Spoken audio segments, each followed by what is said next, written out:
பரமகுரு சிவானந்தரை வணங்குவதுடன் வணக்கத்துக்குரிய மற்ற மகான்களையும் நாளும் வணங்குகிறேன். சித்தவேதம் 7வது அத்தியாயத்தை இப்போ நம்ம பார்த்துட்டு வந்துட்டு இருக்கோம். அதில் விசாரமே ரூபம் என்றும் ரூபமே விசாரம் என்றும் அப்படிதானே சொன்னீங்க. இதனுடைய பொருள் என்னவென்று கேட்க சொல்ல பார்த்தீங்கன்னா, நம்ம எதை நினைக்கிறோமோ அதுதான் ரூபமாக வருகிறது. என்ன ரூபத்தை நமக்குள்ள வருதோ அதுவே அதை பற்றிய நமக்குள்ள ஒரு விசாரணை, அதை பற்றிய ஒரு எண்ணங்களாகவோ அது நமக்குள்ள அது உருவாகி கொண்டே இருக்கிறதே. இதனுடைய அடிப்படை காரணம் என்ன? இதை பற்றிய உண்மை என்ன?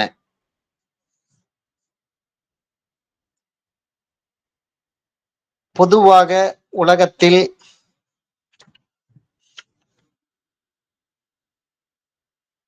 கேட்கப்படுவதும் காணப்படுவதும் அறியப்படுவது எல்லாமே இந்த உலகத்தினுடைய நிலைமைத்தால் ஒரு தனிப்பட்ட ஒவ்வொரு ஜீவன்களுக்கும் அவருடைய ஜீவசக்தியான வாய்வு வெளியில் வியாபிக்கப்படும் போது மட்டும்தான் இந்த மாதிரி கேட்கப்படுவது, காணப்படுவது, அறியப்படுவது, இந்த மாதிரி நிலைமைகள் நமக்குள்ள அது உருவாகுது. அதை பற்றி தான் நம்ம முழுமையாக விசாரம், அதை பற்றிய தான் எண்ணங்கள், அதை பற்றியதான் சப்தங்கள் நமக்குள்ள கேட்டுக்கொண்டிருக்கிறது. எண்ணமாக அதை பற்றிய ரூபம்தான் நமக்குள் உருவாகி கொண்டிருக்கிறது. இது இயல்பு தான். இதெல்லாம் தான் ஞானபிதா சொப்பினம் என்று கூறுகிறார். அதாவது கனவு என்று கூறுகிறார். கேட்கப்படுவது, காணப்படுவது, அறியப்படுவது அடிப்படையில நம்மளுடைய ஜீவசக்தியான வாய்வு அது நமக்குள்ளேயே அது நிலைநிறுத்த தெரியாமல் இந்த ஜீவனானது இது இறைப்பை நோக்கி பயணம் செய்து கொண்டிருக்கிறதே. இதுதான் நம்மளுடைய அறியாமை. இந்த நிலைதான் நாம் தூக்கம் என்று சொல்லிக் கொண்டிருக்கின்றோம். இந்த நிலையில் நடக்கப்படும் சம்பவங்கள் இந்த நிலையில் இருக்கும் பொழுது கேட்கப்பது, காண்பது, அறிவது எல்லாமே சொப்பனம் தான். ஏன்னா ஜீவசக்தியான வாயுவை காப்பாற்ற தெரியாதால நம்ம தூங்கி கொண்டிருக்கின்றோம். நான் எனும் அகங்காரத்தால தன்னை உணராமல் அறியாமல் இருக்கிறதால தன்னைத்தான் அறியாமல் உலக விஷயங்கள் தான் முக்கியம் என்று அதற்கும் முக்கியத்துவம் கொடுத்து மிக அதிகமாக ஜீவனை விட அதிக முக்கியத்துவம் கொடுத்து விரயம் செய்து கொண்டிருக்கின்றோம். ஜீவனை காப்பாற்ற நமக்கு தெரியவில்லை. நம்மளுடைய ஜீவனை இதுதான் தூக்கம், இதுதான் மாயை. இதில் நடைபெறக்கூடிய இந்த ஜீவனை அதோகதியாக்கக்கூடிய இந்த சம்பவம் தான் சொப்பனம்.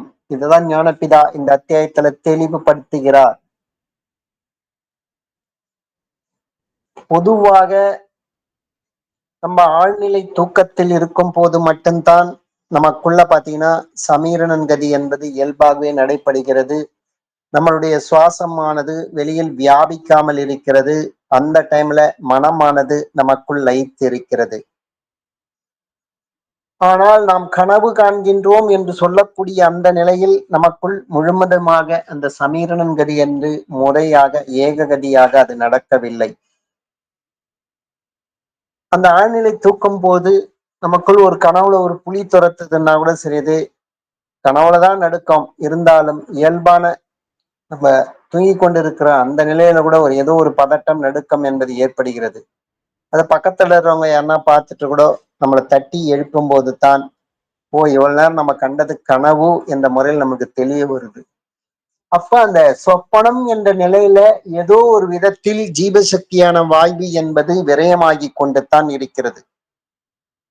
ஆழமான ஆழ்நிலை தூக்கத்துல விரயம் கிடையாதது. நம்ம அறியாமையில் இருக்கின்றோம். அந்த டைம்ல அது மாயையாகி அறியாமையில் தான் நாம் புத்துணர்வு என்ற அந்த நிலையை பெறுகிறோம் ஆழ்நிலை தூக்கத்துல. ஆனால் சொப்பனம் என்பது உலகத்தில் சொல்லப்படுகின்ற அந்த தினசரி காணக்கூடிய அந்த கனவில் கூட ஜீவசக்தியான வாயு விரயம்தான் ஆகிறது. கூடவே ஞானபிதா சொல்லக்கூடிய இந்த கேட்பது, காண்பது, அறிவது அனைத்துமே சொப்பனம்தான். அப்ப அதுலயே நம்மளுடைய ஜீவசக்தியான வாயு என்பது விரயம்தான் ஆகிறது. மாயையான தூக்கத்தில், ஆழ்நிலை தூக்கத்தில் நமக்கு விரயம் கிடையாதது. மனம் எப்போது தனக்குள்ள ஒடுங்கி இருக்கிறதோ அப்போதெல்லாம் விரயம் கிடையாது. மனம் எப்போதெல்லாம் நமக்குள் வெளியில் வியாபிக்க தொடங்குகிறதோ அப்போதெல்லாம் நமக்குள் இருக்கக்கூடிய அந்த ஜீவசக்தியான வாயு என்பது விரயம் எடுத்திருக்கிறது. அப்ப காண்பதெல்லாம் சொப்பனமா? ஒரு சராசரி மனிதனுக்கு ஏற்படக்கூடிய இந்த டவுட் தானே. நம்ம தினசரி தூங்கும் போது வரக்கூடியதுதான் சொப்பனம் நினைச்சிட்டு இருக்கோம். இல்ல, அதையும் தாண்டி சொப்பனம் என்பது நம்முடைய ஜீவனை காப்பாற்ற தெரியாமல் கேட்பது, காண்பது, அறிவதெல்லாம் இதுதான் உண்மை நினைச்சிட்டு இருக்கமே, இதுதான் சொப்பனம் என்கின்றார் ஞானபிதா. இப்ப நம்ம உண்மையில தூங்கிக் கொண்டு தான் இருக்கின்றோம். அப்ப மனிதனுக்கு தூக்கம், சொப்பனம், சுழுத்தி என்ற 3 நிலைகள், அதாவது விழிப்பு, கனவு, தூக்கம் என்ற அந்த 3 நிலைமைகள். இப்ப இருக்கிறது நம்ம ஜாக்கிரதை நினைச்சிட்டு இருக்கோம். அது உண்மையில அது ஜாக்கிரதை என்பது கிடையாது. ஏன்னா நம்மை நாமே நம்ம ஜீவனை அறியவில்லை. இதெல்லாம் அறிவதற்கு கேட்பது, காண்பது, அறிவது, இந்த மாயையாகிய இந்த உலகத்தை, இதனுடைய செயல்களை, இதை அறிவதற்கெல்லாம் காரணமாக இருப்பது எதுன்னு பார்த்தீங்கன்னா நம்மளுடைய ஜீவசக்தியான அந்த வாயு தான். ஜீவன் இல்லாவிட்டால் இது எதையுமே நம்மளால அறிய முடியாதது. ஆனால் இதெல்லாம் அறிந்து கொண்டு தன்னுடைய ஜீவனை நாம் உணராமல் அறியாமல் இருக்கின்றோமே, இதுதான் உண்மையான தூக்கம் என்கின்ற இந்த நிலைமை.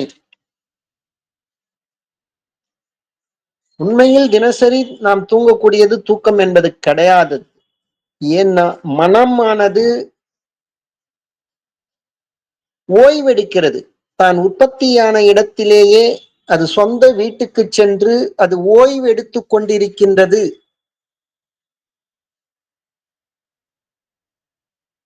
அதை ஓய்வைத்தான் நாம் தூக்கம் தூக்கம் என்று நாம் சொல்லிக் கொண்டிருக்கின்றோம். அப்ப கனவு என்பது யாது? மனமானது தன்னுடைய சொந்த வீட்டுக்கு சென்று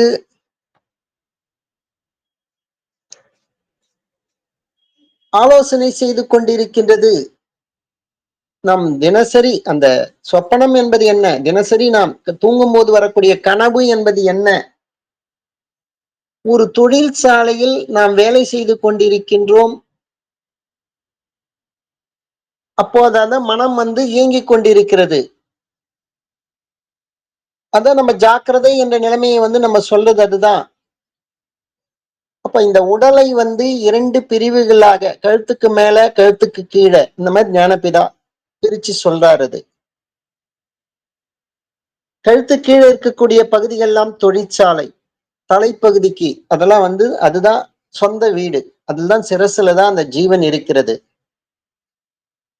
ஒரு தொழிற்சாலையினுடைய இப்ப பூமி என்ற ஒரு வரைபடத்துல தொழிற்சாலை ஒரு படம் ஒரு பக்கம் இருக்கு, நம்மளுடைய சொந்த வீடு என்பது ஒரு இடத்துல இருக்கிறது. அப்போ தொழிற்சாலையில நம்ம வேலை செய்யும் போது இருக்கிறது அந்த நிலைமை தான் இப்ப நம்ம ஜாக்கிரதை ஜாக்கிரதை என்று நம்ம சொல்லிக் கொண்டிருக்கின்றோம். மனமானது வெளியிலே அதோகதியாக வியாபித்துக் கொண்டிருக்கிறது. உலகத்தின் விஷயங்களை நாம் தெரிந்து கொண்டிருக்கின்றோம். இததான் நம்ம ஜாக்கிரதை ஜாக்கிரதை நம்ம சொல்றோம். அது உண்மையான ஜாக்கிரதை அதுவல்ல. உண்மையான ஜாக்கிரதை எது ஜீவனை எந்த விஷயத்திலும் விரயமாக விடாமல் நம்மை அதை நிலை நிறுத்துவது, அதனுடைய உற்பத்தியான இடத்துக்கு உற்பத்தி ஸ்தானத்திலே நிலை நிறுத்துவது. ஐயா நாகராஜன் ஐயா, மைக் மியூட் பண்ணீங்க ஐயா. அந்த ஜீவனை அதனுடைய உற்பத்தியான இடத்திலேயே அதை நிலை நிறுத்துவது தான் அது உண்மையான அது ஜாக்கிரதை என்ற நிலைமை. ஆனால் உலகத்தில் சொல்ல வரக்கூடிய அந்த ஜாக்கிரதை என்பது உலகத்தில் கேட்பது, காண்பது, அறிந்து கொண்டிருக்கின்ற இந்த நிலைமையை தான் ஜாக்கிரதை என்கிறார்கள். அது உண்மை அல்ல. இது நான் எனும் அகங்காரத்துக்குரிய அது ஜாக்கிரதை. தவறாக அதை புரிந்து வைத்திருக்கிறார்கள்.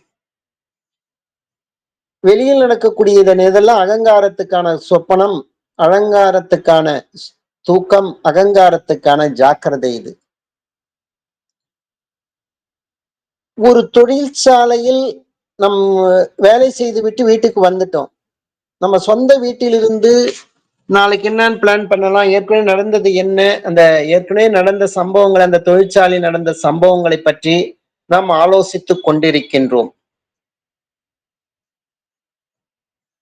இதைதான் நம்ம தினசரி தூங்கும்போது ஏற்படக்கூடிய அந்த சொப்பனம் என்கின்ற ஒரு நிலைமை.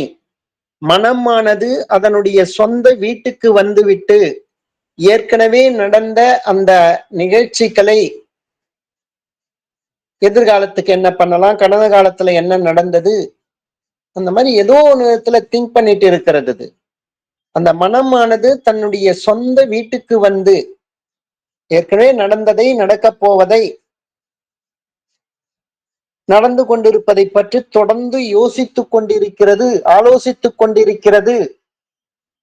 இதுதான் உலகத்தில் சொல்லக்கூடிய சொப்பனம் என்கின்ற, தினசரி நம்ம தூங்கும் போது நம்ம கனவு வருதே, அதுதான் அததான் சொல்றது அது. தினசரி தூங்குகின்றோம் என்ற நிலைமை அது உண்மையான தூக்கம் என்பது கிடையாது. மனமானது தன்னுடைய சொந்த வீட்டுக்கு வந்து ஓய்வெடுக்கிறது. இதுக்குதான் நம்ம ஞானபிதா இந்த அத்தியாயத்துல ஒரு உதாரணம் சொல்கிறார். ஒரு வியாபாரி ஒரு கடை வைத்திருக்கிறார்.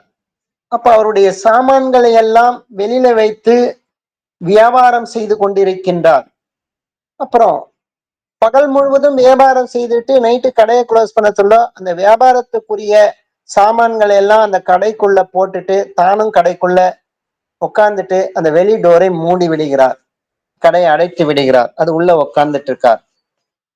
அப்ப அந்த வியாபாரம் நிறுத்திய சமயம், அதாவது இந்த மனமானது விசாரம் செய்கிறது. அப்ப விசாராதிகளான அந்த எண்ணங்களை விட்டு தன்னுடைய சொந்த இடத்துக்கு வந்து அது ஓய்வெடுத்து கொண்டிருக்கிறது. அப்ப அந்த வியாபாரி அந்த மனம் விசாராதி இருக்கின்ற சாமான்களை வைத்துக் கொண்டு வியாபாரம் செய்து கொண்டிருந்தது. அந்த வியாபாரத்தை நிறுத்தி விசாராதி இருக்கின்ற அந்த சாமான்களுடன் உள்ளே போய் கதவை மூடி இருக்கிறது.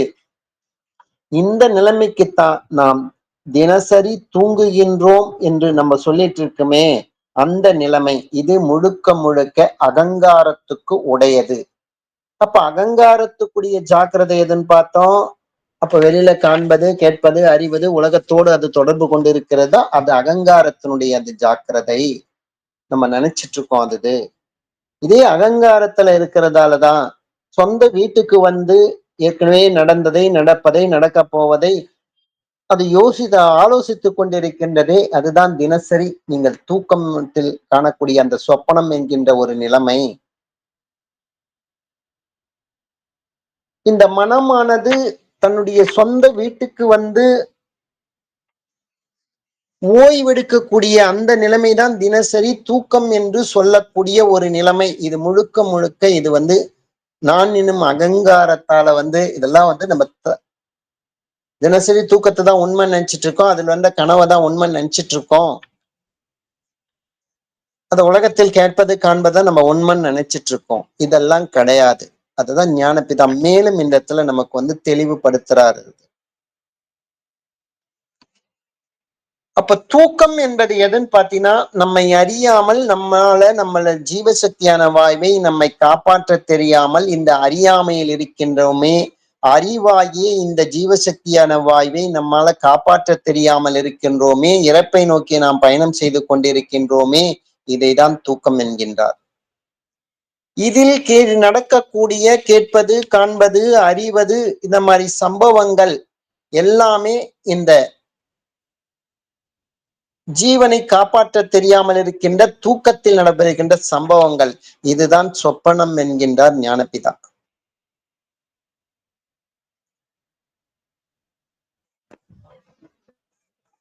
அதுதான் தூக்கம், சொப்பனம் இருக்கின்ற நிலைமை அதுதான். அப்ப நான் எனும் அந்த நிலைமைக்கு தான் அந்த சொப்பனம், சுழுத்தி, ஜாக்கிரதை, இந்த மூன்று நிலைமைகள். அப்ப உண்மையான ஜாக்கிரதை என்றால் என்ன? அந்த அகங்காரம் தான் எங்கிருந்து அது உற்பத்தி ஆச்சோ அதே இடத்துல அது போய் சேரணும்ல. அதுதானே உண்மையான, அது ஜாக்கிரதையாக இருக்க முடியும் அது. ஏன்னா அகங்காரத்துல இருக்கிறனே அந்த நிலைமையே தெரியாம நம்ம அறியாமையில தானே நம்ம இருக்கிறோம். அது அதனுடைய உற்பத்தி இடத்துக்கு அது போய் சேரணும்ல. அது தன்னை உணரல, மற்றதெல்லாம் உணர்ந்து கொண்டே இருக்கிறது இந்த அகங்காரம். அததான் உண்மைன்னு நம்ம நம்பிட்டு இருக்கோம். யாதொன்று இல்லாதது அததான் உண்மை. இல்லாததை இருக்கின்றதாக அது நினைத்து கொண்டிருக்கின்றதே. அதிலிருந்து அது விடுபட வேண்டும். அதுதான் உண்மையான அது அகங்காரத்துடைய ஜாக்கிரதை நிலைமைக்கு அதுதானே வர முடியும்.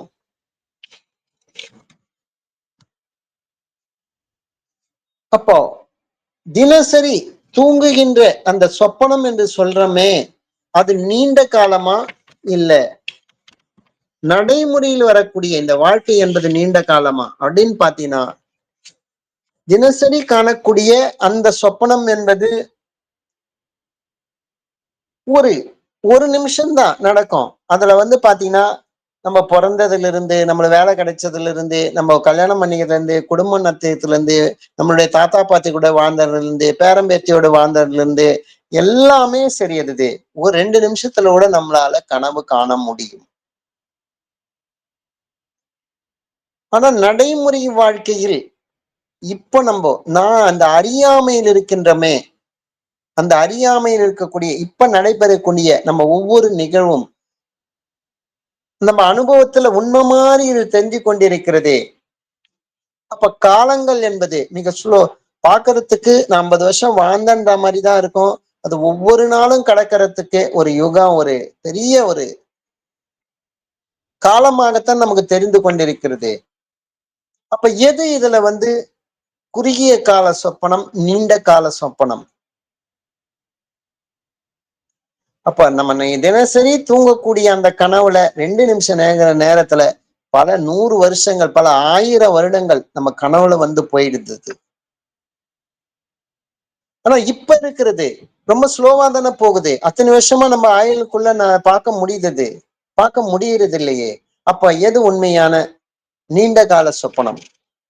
அப்ப அதுதானே நீண்ட கால சொப்பனமாக வருகிறது.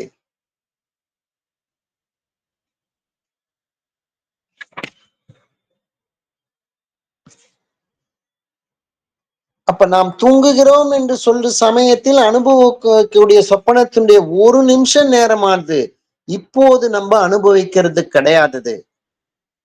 இப்போதுள்ள அனுபவம் என்பது ஒரு நிமிஷம் சொப்பனம் தான். தூங்கும் சமயத்தில் அனுபவித்தேன் என்று சொல்லுகின்ற அந்த சொப்பனம் நீண்ட சொப்பனம் ஆகுது. நம்ம சாதாரணமாக அது படுத்து தூங்கினர் என்று சொல்லுகின்ற சமயத்துல அனுபவித்தேன் என்று சொல்லுகின்ற சொப்பனமும் எவ்வளவு நேரம் உண்டாயிருக்கலாம் பார்த்தா, சும்மா 1 நிமிஷமா 2 நிமிஷம் உண்டாயிருக்கலாம். அந்த சமயத்துல நம்ம எவ்வளவோ அநேக காலங்களுள்ள நிலைமைகளை அனுபவிக்கிறோம். எப்படின்னா, தாய் இறந்தது, தகப்பன் இறந்தது, காசி ராமேஸ்வரத்துல போயிட்டு வந்தது, அந்த மாதிரி பிண்டம் வைத்தது அங்கெல்லாம் போயிட்டு, அப்புறம் அதே மாதிரி 60வது கல்யாணம் பண்ணிக்கிறது, சஷ்டியப்த பூர்த்தி பண்ணிக்கிறது, அந்த மாதிரிலாம் பாத்தீங்கன்னா எவ்வளவோ பல யுகங்களுடைய இதுல நினைவுகள் எல்லாம் அந்த ஒரு நிமிஷம் 2 நிமிஷத்துல நமக்குள்ள எளிமையாக அது போயிருந்தது. அப்படி உண்டாயிருந்த இது உண்டானதா, இது அனுபவித்ததா? உண்டானதா அனுபவித்ததோ இது ரெண்டுமே கிடையாது. மேற்சொன்னி விதம் அனுபவித்ததா தோன்றது எவ்வளவு நேரத்துலனா ஒரு நிமிஷத்துலதான் இது நடந்தது. அப்ப ஒரு நிமிஷம் நேரம் கொண்டு எவ்வளவு காலமாகிய அத்தனை விஷயங்களை நமக்கு தோன்றி அனுபவிக்கப்படுதுன்னு பாத்தீங்கன்னா அநேக சதுர்யுகங்கள். இதெல்லாம் அந்த அளவுக்கு அவற்றில் நடந்த அந்த சங்கதிகள் இதெல்லாம் அனுபவம் மாதிரி நம்மளுக்கு தோணுது. அப்ப எது நீண்ட கால சொப்பனம்னு பார்த்தோம்னா, தூங்குகின்றோம் என்று எண்ணி வருகின்ற அந்த சமயத்துல தோன்கின்ற அந்த சொப்பனம் தான். ஆனா இப்ப தூங்குகிறோம், இப்படி தூங்குகிறதால தான் இந்த உலகம் உண்டு இருக்கிறது என்றும், இப்ப நம்ம இந்த அறியாமை நான் எனும் அந்த அகங்காரத்தால ஜீவனை அறியாமல் இருக்கின்ற இந்த நிலைமையில இருக்கிறோம். இந்த நிலைமையில தான் நம்ம பாத்தீங்கன்னா தாய் தகப்பனார் இருக்கிறார் என்றும், பிறந்தோன் என்றும், 5 வயது முதல் 100 வயது வரை 100 100 வயது, 120 வயது இந்த மாதிரி ஜீவித்தேன் என்றும், அந்த மாதிரி பிறந்தவிடம் நம்ம இறந்த செத்தோன் என்றும், மற்றுமுள்ள காணப்பட்ட எல்லா நிலைமைகளும் இப்ப நம்ம அனுபவத்துல இந்த சொப்பனத்துல அனுபவம் உண்மைய மாறி நமக்கு தோணிக் கொண்டிருக்கிறது. இதெல்லாம் நம்ம உண்மையில ஒரு நிமிஷம் சொப்பனம் தான் இது. இந்த சமயத்துல நம்மளுடைய இந்த தூக்கம் எப்போ இதுல இருந்து தெளிவாகிறதோ, அப்ப மாத்திரமே இதுவரைக்கும் நம்ம தூங்கிக் கொண்டிருக்கின்றோம் என்றும், கண்டதெல்லாம் சொப்பனம் என்றும் அந்த மாதிரி தோணுது. அதனால இப்போது நமக்கு தூக்கமும், அதில் கேட்கின்றதும், காண்கின்றதும், அனுபவிக்கின்றதும், அறிகின்றதும் எல்லாமே இப்ப இந்த நடைமுறை வாழ்க்கையில எல்லாம் தான் இது உண்மையில சொப்பனம் தான் இது. இதெல்லாம் உண்மை கிடையாது இது. இது இல்லாம தூக்கம் என்று சொல்லுவது எதுன்னு பாத்தீங்கன்னா, உண்மையில அறியாமையாகும். அறியாமை என்று சொல்றது எதுன்னு பாத்தீங்கன்னா, அறிய வேண்டியதை அறிந்து கொள்ளாத இருக்கறதுக்குத்தான் அறியாமை. நம்ம அறிய வேண்டியது எது? இந்த அகங்காரம் எங்கிருந்து உற்பத்தி ஆச்சு? அந்த அகங்காரம் ம அது அது மனம். அந்த மனம் எங்கிருந்து நமக்குள்ள உற்பத்தி ஆச்சு? ஜீவன்ல இருந்து. அந்த ஜீவன் எங்கிருந்து ஆரம்பிச்சது? அதுதானே அடிப்படை. அறிய வேண்டிய வஸ்து எது? தன்னைத்தான் அறிய வேண்டியது தானே உண்மையான அறிய வேண்டியது. அந்த ஜீவசக்தியான வாய்வு தானே அறிவு. இந்த அறிவை கொண்டு தானே நம்ம உலகத்தில் இருக்கக்கூடிய அனைத்து நிகழ்வுகளும் அதை வச்சுதானே உலகத்தினுடைய அறிவை எப்படி சம்பாதிக்கிறது, எப்படி வீடு வாங்கலாம், எப்படி கார் வாங்கலாம், எப்படி பேர் புகழ் வாங்கலாம், இந்த மாதிரி பல விதமான உலகத்துல அறிவுன்னு சொல்ற விஷயங்களை நம்ம தான் அதுதான் உண்மையான அறிவு நினைச்சிட்டு இருக்கோம். ஆனா இதெல்லாம் அறிவதற்கு எது காரணமாக இருக்கிறது? ஜீவசக்தியான அந்த வாய்வு தானே. அதை அறியாமல் நம்ம இருக்கின்றோமே. அதை நமக்குள்ள அது விரயமாக்காமல் நமக்குள்ளேயே நிலை நிறுத்த தெரிஞ்சிருக்கணுமே. அந்த அறிவாகிய ஜீவசக்தியான வாய்வை இல்லாமல் ஆக்கி கொண்டிருக்கின்றோமே. உலகத்தினுடைய அறிவு தான் உண்மை என்று நம்பி நம்பி நம்பி நம்பி அததான் இந்த இடத்துல ஞானபிதா அறிய வேண்டியதை அறிந்து கொள்ளாத இருக்கின்ற இந்த நிலைமைத்தான். இதுதான் அறியாமை. அப்போ நான் சுகமாய் தூங்கினேன். அப்ப யாரும் ஒன்றை அறியவில்லை என்றோம். தூக்கம் விழித்த பின் தான் சொல்கிறோம். அப்ப தூங்கும் போது நம்ம அந்த மாதிரி சொல்றோமா? கிடையாது. இந்த வாசகத்துல ஒன்றுமே தெரிகிறதில்லை. தூங்கி போனேன் என்று அறியப்படுகின்ற ஒரு அறிவு மிச்சம் இருக்குது அல்லவா? அது என்னன்னு சொல்லிட்டு கேள்வி வருது. இந்த இடத்துல சிஷ்யன் கேட்கிறாரு. இந்த வார்த்தையானது ரொம்ப ரொம்ப இது தவறானதாகும் தான் குரு சொல்றாரு. அது எப்படின்னா, நீ தூங்குகிறேன் படுத்து தூக்கம் படுத்து கொண்டே தூக்கம் வரும் அளவும் நான் தூங்குவதற்காக படுத்து கொண்டு இருக்கின்றேன் அப்படின்னு சொல்றதும் நினைக்கிறதும், தூக்கம் விழித்ததால நான் இதுவரைக்கும் தூங்கி கொண்டிருக்கிறேன் என்றும், தூங்க சொல்ல நம்மளுக்கு எதுவுமே தெரியல. தூங்கத்து முன்ன நம்ம தூங்கத்துக்கான தூங்கத்துக்கோசம் நம்ம படுத்து இருக்கிறோம் என்றும், தூக்கம் விழித்தா இது வரைக்கும் நம்ம தூங்கி கொண்டிருக்கிறோம் என்றும், இந்த ஒரு நினைவு அப்புறம்தான் அது உண்டா. தூக்கத்துல இருந்து வெளியில வந்தாதான் உண்டாகுது. ஆனா தூங்குகின்ற சமயத்துல நாம் தூங்குகின்றோம் என்ற உணர்வு உண்டாச்சு இருந்ததுன்னா அது கிடையாது. அப்ப தூக்கம் விழித்த போது மட்டும்தான் தூங்கி கொண்டிருந்தோம் இவ்வளவு நேரம் என்றும், இத அப்படின்னு நம்ம அனுமானித்தது அல்லாமல் தூங்கிய போது இன்ன நிலைமையில் இருந்தவர் என்று நம்மளால சொல்ல முடியுதா? இல்ல. தூக்கத்துல இருந்து வெளியில வந்தாதான் நம்ம இவ்வளவு நேரம் தூங்கி இருந்தோம்னு சொல்லிட்டு ஒரு அனுமானத்துல நம்ம சொல்ல முடியுது. தூக்கம் வீழ்ச்சோன்னுதான் அது சொல்ல முடியுது. ஆனா நம்ம தூங்கி கொண்டிருந்த அந்த சமயத்துல இந்த நிலைமையில்தான் இருந்தோம் நம்மளால சொல்ல முடியுமான்னா அது முடியாதது. அப்ப இந்த உலகத்துல சாதாரணமாக படுத்து தூங்கும் போதோ, ஒரு உணர்வில்லாமல் கிடக்கும் நிலைமையிலும் போதோ, அதாவது அது என்னன்னு பாத்தீங்கன்னா உணர்வில்லாமல் கிடக்க நிலைமை.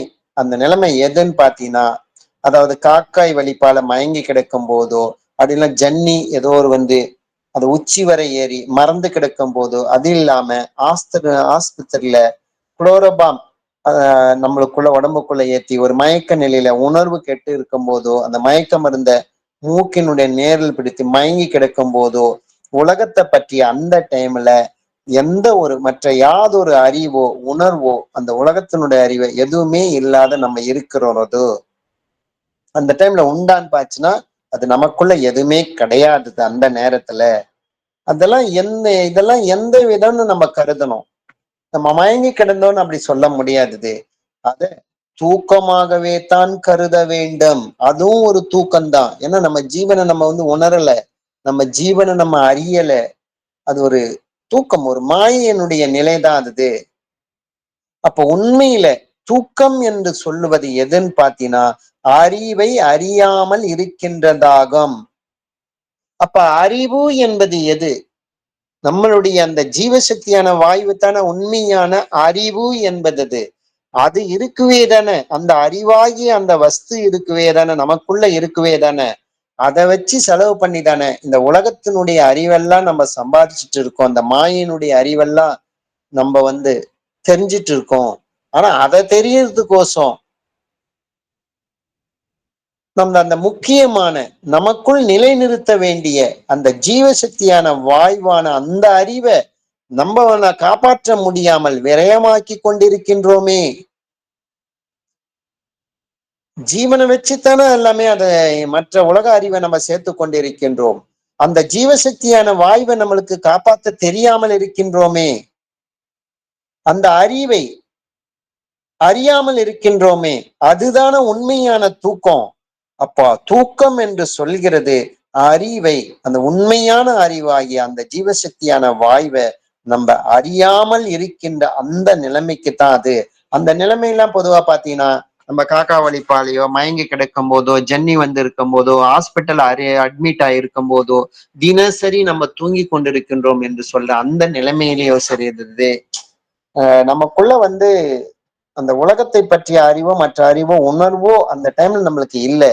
அதே சமயம் நம்ம ஜீவனை பற்றிய அறிவு கூட நம்மளுக்கு அந்த டைம்ல அறியாமல் இருந்து கொண்டிருக்கின்றோம். இததான் உண்மையான தூக்கம் என்று சொல்லுவது.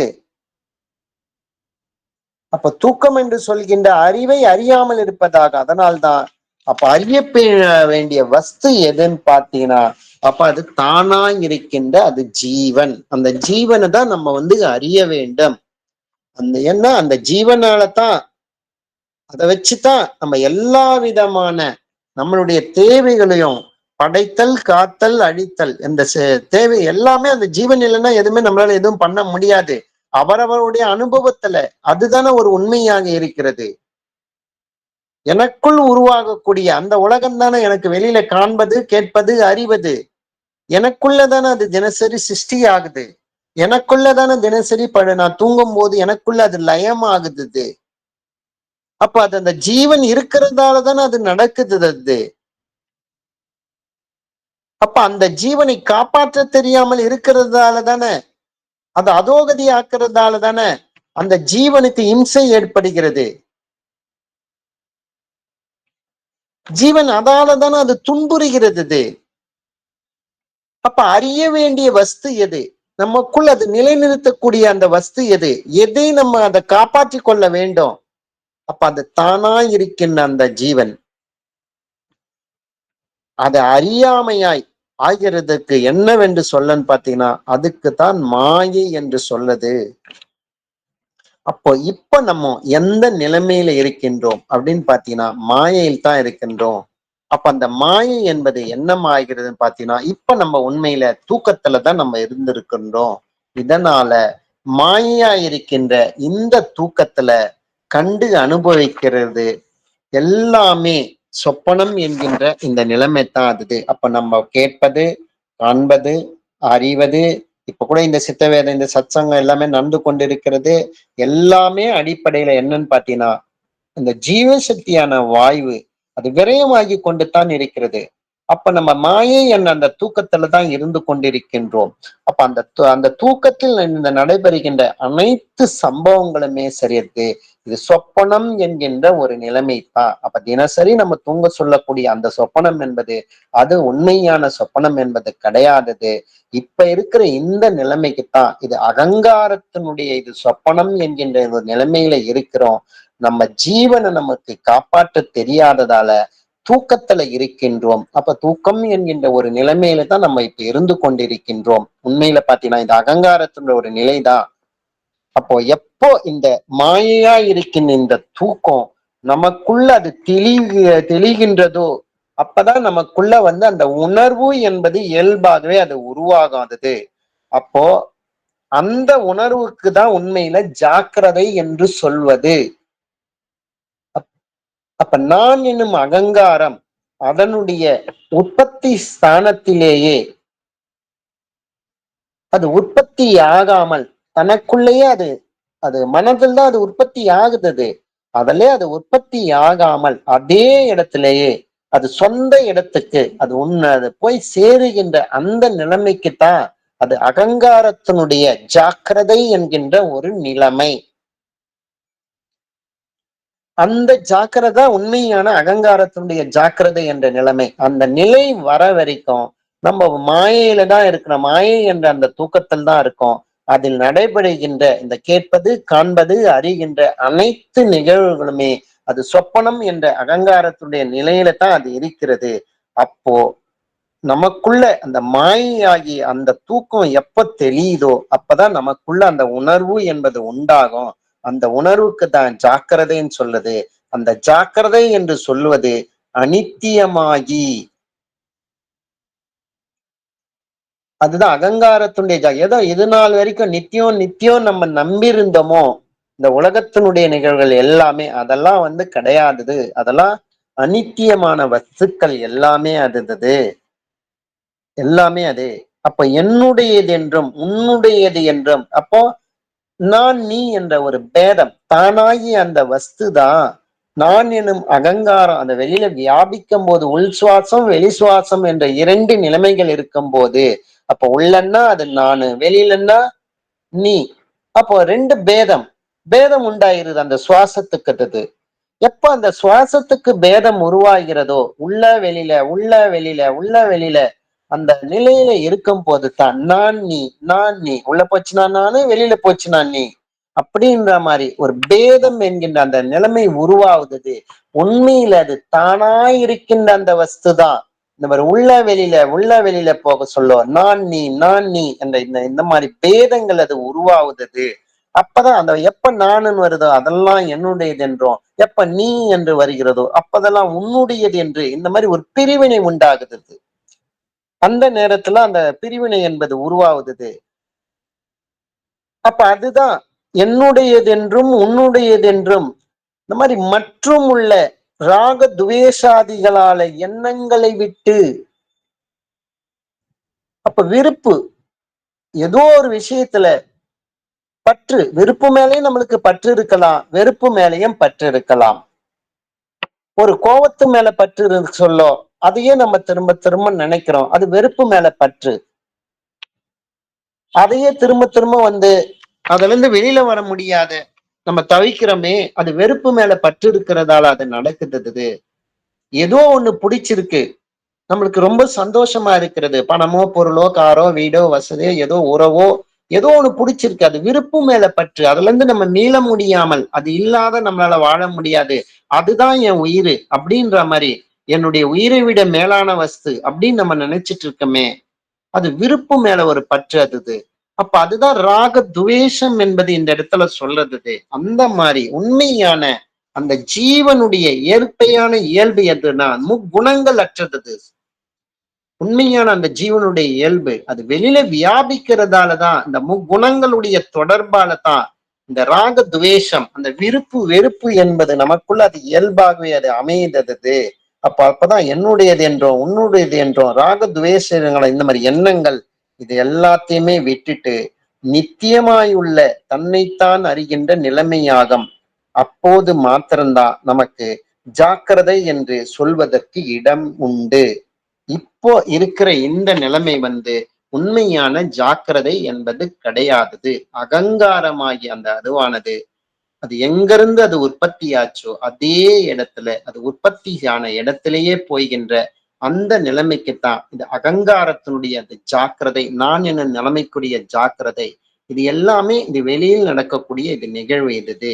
இதேதான் இதனுடைய தொடர்ச்சின்னு பார்த்தனா கூட சரி. ஞானபிதா 22வது அத்தியாயத்துல மனதினுடைய சொப்பனம், சுழுத்தி, ஜாக்கிரதை இந்த 3 நிலைமைகளையும் கூடவே சரியது ஜீவனுடைய சொப்பனம், சுருத்தி, ஜாக்கிரதை இந்த 3 நிலைமைகளை 22வது அத்தியாயத்துல ஞானபிதா தொடர்ந்து விவரிக்கிறாரு. அப்போ மனிதனுக்கு பொறுத்த வரைக்கும் பாத்தீங்கன்னா ஜீவன், மனம், உடல் இது ஒரு 3. கூடவே சொப்பனம், சுழுத்தி, ஜாக்கிரதை இது ஒரு 3 நிலைமைகள். அடுத்தது பாத்தீங்கன்னாலும் சத்துவகுணம், ரஜோகுணம், தமோகுணம் இது ஒரு 3 நிலைமைகள். இந்த 3 இந்த 3 இந்த ஒன்றோடு ஒன்று இது பின்னப்படும் போது மட்டும்தான் சரியது நமக்குள்ள இந்த பலவிதமான இந்த மாயையினுடைய இந்த நிகழ்வுகள் என்பது இயல்பாகவே நமக்குள்ள இதுல இருந்து வெளியில வர முடியாம நம்ம தவித்துக் கொண்டிருக்கின்றோம்.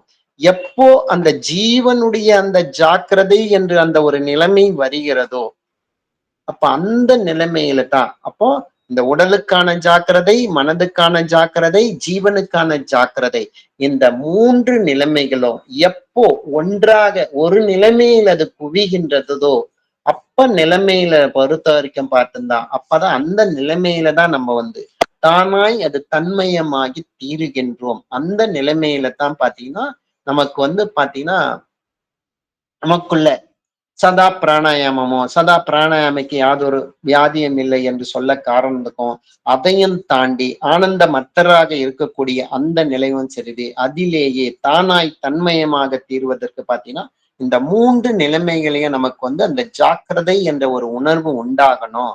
அப்ப அதுதான் 22வது அத்தியாயத்துல ஞானபிதா நமக்கு தெளிவுபடுத்தி இருப்பாரு. இந்த 7வது அத்தியாயத்துல பாத்தீங்கன்னா நான் எனும் அகங்காரத்துக்கு கூடிய உண்மையான சொப்பனம், சுழுத்தி, ஜாக்கிரதை, கனவு, தூக்கம், விழிப்பு இத பற்றி தான் இந்த 7வது அத்தியாயத்துல விவரிச்சிருக்கிறாரு. ஆனா உலகத்துல பாத்தீங்கன்னா இததான் தவறுதலாக புரிந்து வைத்திருக்கிறார்கள். அதுதான் ஞானபிதா உலகத்தில் எவ்வாறு புரிந்து வைத்திருக்கிறார்கள். உண்மையில நான் என அகங்காரத்துக்கான சொப்பனம், விழிப்பு, ஜாக்கிரதை என்பதை எது என்பதுதான் இந்த அத்தியாயத்துல நமக்கு ஞானபிதா தெளிவுபடுத்தினார். அப்போ தொடர்ந்து நாளைக்கு நம்ம 8வது அத்தியாயத்துல அப்ப இதுக்கெல்லாம் அடிப்படை காரணமாக இருக்கிறது எது? ஜீவசக்தியான வாய்வு. அதுதான் கர்மம் என்று சொல்லுது. அததான் உலகத்துல மாத்தி மாத்தி சொல்லிட்டு இருக்காங்க. அது கர்மம் இந்த விஷயத்த ஆனா உண்மையிலே அதனுடைய அர்த்தம் என்ன? எது என்பது இதுக்கெல்லாம் அடிப்படையான காரணமாக இருப்பது ஜீவசக்தியான வாய்வு தான். அதுதான் உண்மையில அது ஒரு பொருள். கர்மம் என்பது செயல் அல்ல. இதை தவறாக உலகத்துல புரிந்து வைத்திருக்கிறார்கள் என்பதுதான் அதற்கான விளக்கத்தை தான் 8வது அத்தியாயத்துல ஞானபிதா நமக்கு தெளிவுபடுத்துறாரு. தொடர்ந்து நாளைக்கு அதுல நம்ம பயணிப்போம். இப்ப யாராவது ஏதாவது கருத்துக்கள் இருந்தால் சொல்லலாம்.